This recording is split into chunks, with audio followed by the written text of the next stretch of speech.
So with that, let's go to questions. Mark? Okay.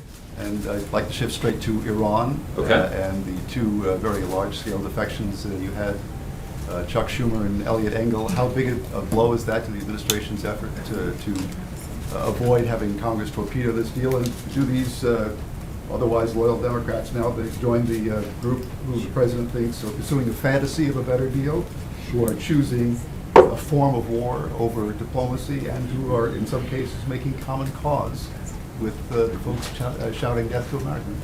Well, Mark, the president certainly stands by the arguments that he made in his speech at American University on Wednesday. You cited the two members of Congress that have come out in opposition to the deal since the president delivered his speech. But we're now up to, let me just do the math here, I think we're up to 12 members of Congress that have come out in support of the deal. And that's 7 in the House and 5 in the United States Senate.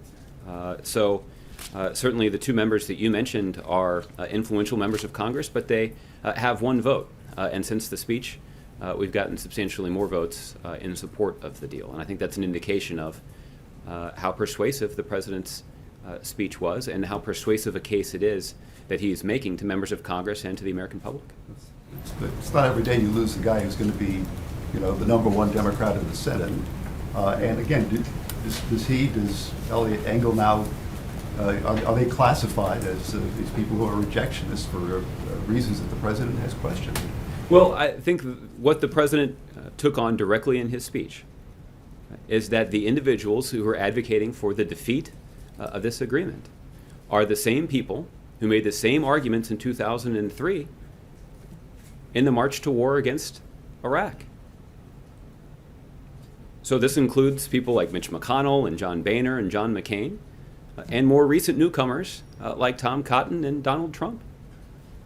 That's why on the other side, the group of people who are supporting the agreement are those individuals who, like the President of the United States, opposed the Iraq War from the beginning, or have since acknowledged that the congressional vote in support of that march to war was a mistake. And I mentioned some of their names already. Senator Gillibrand and Senator Baldwin are two of the newcomers, but there are also people like Nancy Pelosi and Dick Durbin and Adam Schiff who have strong records on these matters. So anyone, and Mark, you'd be in this category, anybody who's been covering American politics for the last 12 or 13 years would recognize the fault lines of this political argument. It's not new, and this is a difference of opinion that President Obama and Senator Schumer have had dating all the way back to 2003.